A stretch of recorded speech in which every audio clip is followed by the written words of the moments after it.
Yang pertama sekali adalah satu jenaka lah apabila mereka memetik evidence daripada Quran, sedangkan dengan kitab dia sendiri pun dia dia tak percaya kan.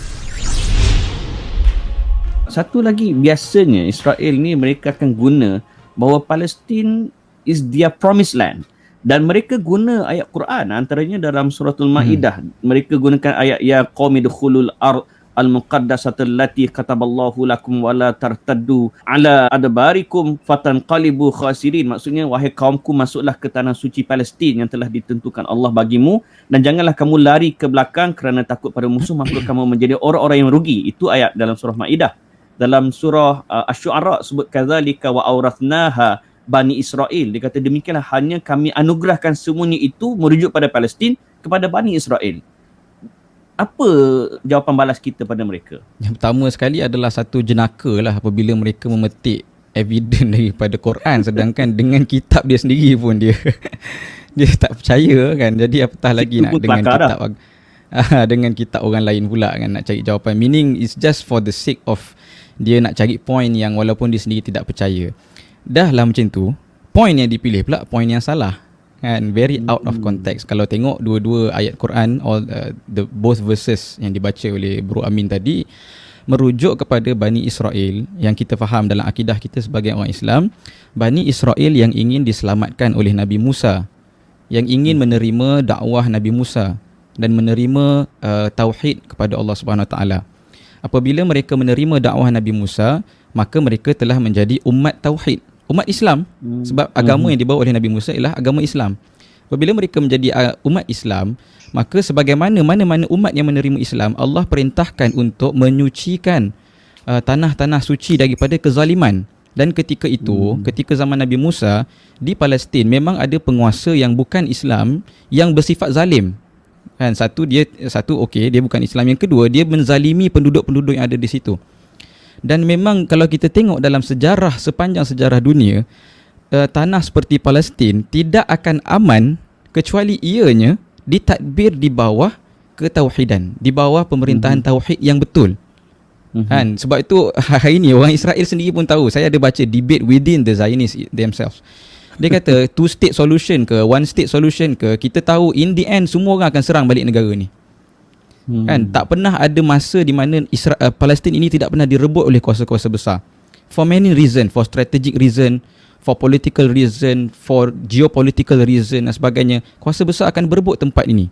Tapi kita lihat hanya apabila misalnya ketika zaman Saidina Umar, apabila Saidina Umar membuka Palestin dengan penuh keadilan, tidak ada menyembelih, tidak ada meruntuhkan rumah ibadat orang Yahudi atau orang Kristian, tidak ada membunuh wanita dan kanak-kanak yang tidak berdosa, tidak ada.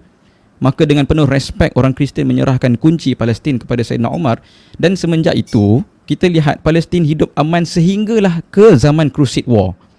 Apabila kan orang-orang tentera salib kembali datang menjajah dan membunuh, slaughter, massacre yang berlaku di dalam Palestin. Sebab tu tujuan Nabi Musa ataupun ayat tersebut disampaikan kepada Nabi Musa ialah mengajak Bani Israel, mari kita kembalikan keamanan di bumi Palestin yang sedang ditadbir oleh penguasa yang zalim ketika itu.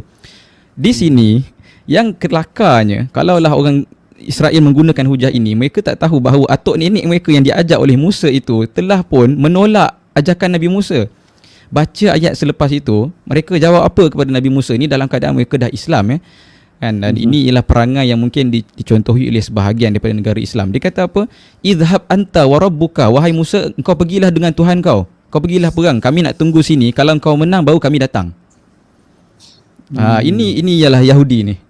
Ketika mereka buat perangai macam ni, maka Bani Israel telah menjadi Yahudi. Sebab tu dalam Quran kita lihat Bani Israel ialah secara umum anak-anak keturunan daripada Nabi Yaqub, tetapi Yahudi merujuk kepada orang-orang yang menolak dakwah-dakwah para nabi, yang membunuh para nabi, kan, yang menderhakai misi-misi yang dibawa kepada para nabi, yang benci kepada keamanan, yang benci kepada keadilan. Ini yang dinamakan sebagai Yahudi dalam Al-Quran.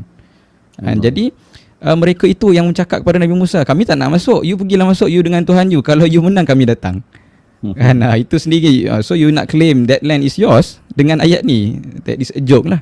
Kan? Palestin, kalaulah kata orang Israel, orang Yahudi dan Zionis dan Kristian yang ada pada hari ini, ataupun siapa-siapa lah, maknanya menerima bahawa bumi ini mesti kembali kepada keamanan dan keadilan yang sebenar mengikut neraca kemanusiaan yang sebenar, maka tidak ada masalah siapa pun duduk di situ regardless pun apa agama dia.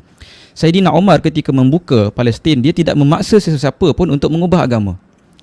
Kamu jelaskan tentang Islam dengan adil, dengan penuh ilmiah sehingga mereka terima. Jika mereka tak terima, maka mereka bebas dengan agama mereka selagi mana mereka tidak melampaui batas. There is contract social contract to ensure peace and stability. If you go against this social contract, then we will act untuk memastikan semua orang maknanya berada dalam keadaan aman. Tidak ada isu paksaan dalam agama. Dan saya berakidah dengan akidah tersebut bahawa hanya apabila Islam menjadi penaung di dalam kawasan Palestin ini, we will see that. Kan, this is a fact juga yang telah dibuktikan dengan sejarah. Maknanya apabila kuasa-kuasa lain mengambil tanah ini, mereka akan menjadi melampaui batas dan akan menindas dan menzalimi.